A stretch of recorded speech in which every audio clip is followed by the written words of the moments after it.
A poor man was married to a beautiful woman. The man and his wife never quarreled.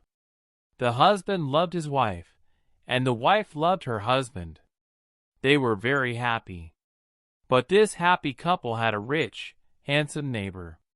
He saw the poor man's beautiful wife, and he fell in love with her.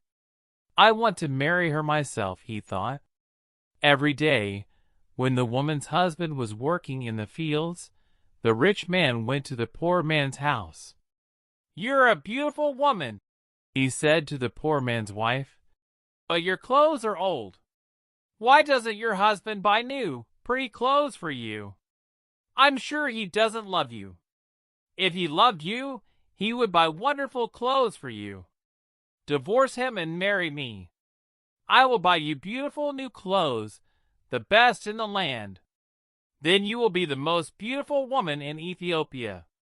At first, the woman didn't listen to the rich man. But he came to her house every day, and every day he said the same things. At last, she began to think, perhaps my neighbor is right.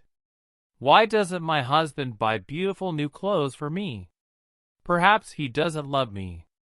That night she said to her husband, "Look at me, husband. My clothes are old and ugly. I want new ones. Buy me some new clothes." Her husband smiled at her. "You don't need new clothes," he said. "You are the most beautiful woman in the world to me." She was angry. "Don't you love me?" she said.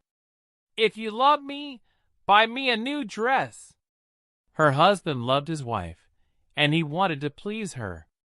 "I have only a little money," he thought, "and I need a new plow. But I want my dear wife to be happy." The next day, he went to the market and bought a new dress for his wife. He took it home to her, and she put it on. "Thank you, my dear husband," she cried. "Now I know that you love me." When the rich man came to see her again, she was wearing her new dress. "You see," she said to him, "my husband loves me very much. He bought me this beautiful new dress." The rich man shook his head. "But a good husband doesn't only give his wife new clothes," he said. "He gives her gold. Where's your gold necklace? Where are your gold rings? Why doesn't your husband give you those?" He opened a box and showed her some beautiful gold jewelry. "Look at these," he said. "Divorce your husband and marry me, and I will give all these to you." The woman did not listen to him. "Go away," she said. "I love my husband, and he loves me, and we are happy together." But the rich man came again every day, and every day he showed her the box of jewelry. At last, she began to think, perhaps the rich man is right. Why doesn't my husband buy gold for me? Doesn't he love me? That day, she didn't make a fire. She didn't cook a meal. Her husband came home late, after a long day in the fields. He was tired and hungry. "There's no dinner for you tonight," his wife said. "You don't love me." "What?" her husband cried. "But my darling, I love you more than anything. You are the most wonderful person in the world. Then why don't you buy me some gold jewelry?" she said. "When a man loves his wife, he gives her a gold necklace and rings for her fingers." Her husband looked worried. "I spent money on her new clothes," he thought. "How can I find more for gold? I'll go and see my brother. Perhaps he will lend me the money. I must buy gold for my dear wife. I want her to be happy." The next day, he went to visit his brother. "Lend me some money, brother," he said, "and I will work for you in your field." "All right," his brother said, "but you must work hard. There are many stones in my field, and you must move them all away." Her husband agreed and took the money. He went to the market and bought some gold jewelry. Then he took it home to his wife. His wife was very happy. She put the necklace around her neck and the rings on her fingers. "Look at me," she said. "Am I not beautiful?" "You're very beautiful," her husband said. "If you are happy, I am happy." She put her arms around his neck. thank you, my dear husband," she said. "Now I know that you love me." The next day, her husband went out very early, before the sun rose in the sky. He ran to his brother's field. It was covered with stones. "I must work very hard now," he thought. "I must start early and stop late. I must pay my debt to my brother." His wife was working happily at home. "I'll make a wonderful dinner for my husband tonight," she thought. "He gives me wonderful presents. He works hard for me. I know that he loves me." "Hello," a voice called out. "Are you there?"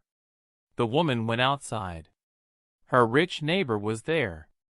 "Ah, it's you," the woman said. "Listen, neighbor. You were wrong about my husband. Yesterday, he bought me this beautiful jewelry. He loves me very much, and I love him. I will not divorce him. I will not marry you." The rich man was worried. Her husband loves her too much, he thought. If I want her, I must be clever. At last he said, "Your husband gave you clothes and jewelry, but I can give you more than that." "What? What do you mean?" the woman cried. "Can your husband make miracles?" the rich man asked. "Miracles? No, of course he can't make miracles," the woman answered. "Only God can make miracles. Men cannot make them." "But I can," the man said, "because I love you. Love can make miracles. If your husband loves you, he can make miracles for you. If you love me, I will make miracles for you." "Make a miracle for me now," the woman said. "I can't," the rich man answered. "You must promise to love me first. You must leave your husband and come to me. Then I will make wonderful, wonderful miracles for you." The woman said nothing, and the rich man went away.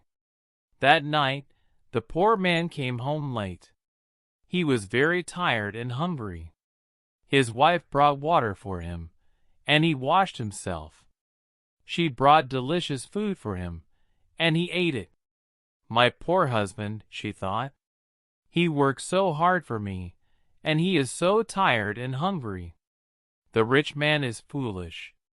How can my husband make miracles? It's impossible."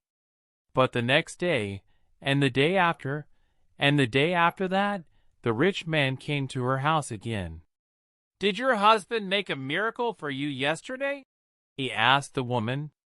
"Leave him and love me, and I will make many, many miracles for you every day." At last, the woman began to listen to him. One day, when her husband came home, she was sad. "Dear wife, what is wrong with you?" cried her husband. "Are you sick?" "No," she said. "I'm sad because you do not love me." "What?" cried her husband. "But you know that I love you. I bought you new clothes. I bought you gold jewelry. You're the most precious thing in the world to me. But you don't make miracles for me," his wife said. Her poor husband was very surprised. "Miracles? Of course I can't make miracles," he said. "Why do you want a miracle? Who gave you the idea?" "Our neighbor came to see me today," the woman said. "Love makes miracles," he said. "If a man loves a woman, he will make miracles for her." Her husband was very worried. "That wicked man wants to take my wife," he thought.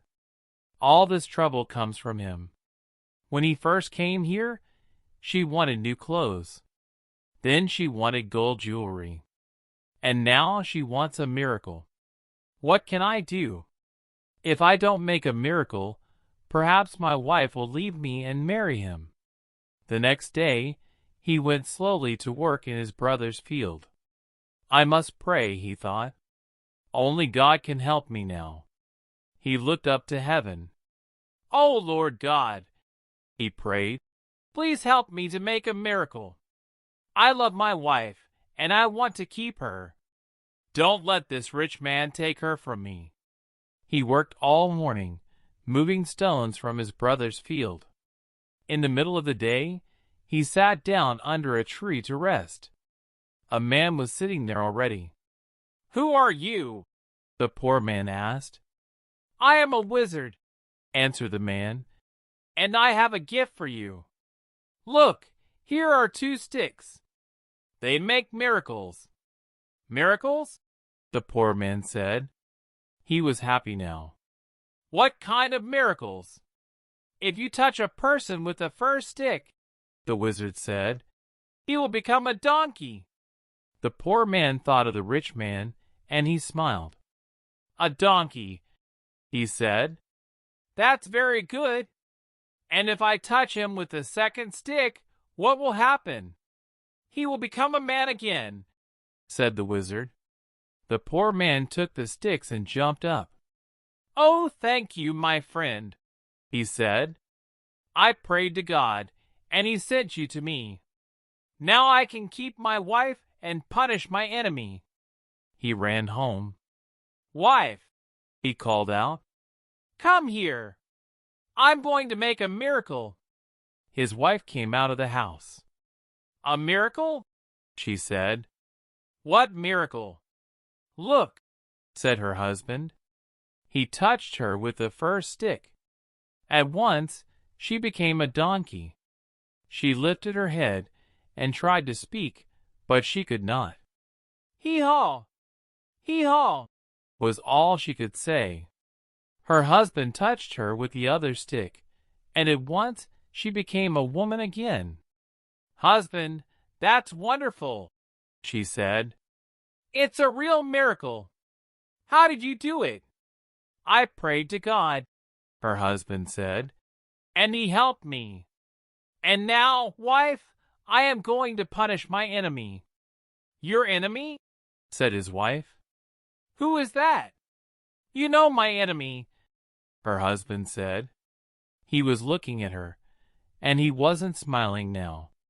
"It's the rich man, our neighbor.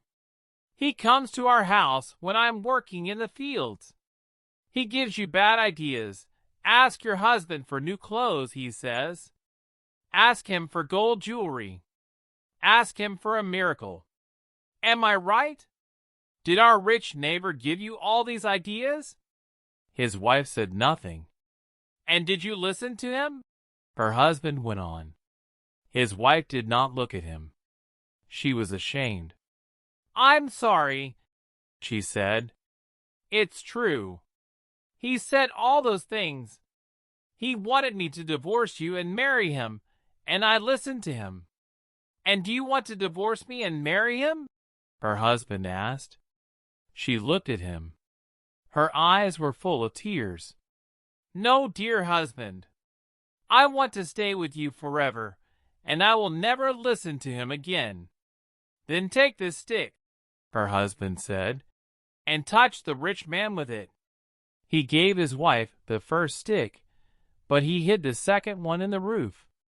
The next day he went to work. Soon the rich man arrived at the woman's house. "Well," he asked her, "can your husband make miracles yet?" "Yes," she said, and she touched him with the first stick. At once the rich man changed into a donkey. "Now," said the woman, "you can go to work and help my dear husband." She took the donkey out to the fields. Her husband was working there, moving stones from his brother's field. "Ah," he said, "a donkey! Now I can finish the job quickly." From that day, the poor man gave the donkey many heavy loads to carry. The donkey carried stones away from the fields. It took sacks of teff to the market, and it brought flour and coffee home again. For many years, the donkey worked for the poor man. The poor man was not so poor now.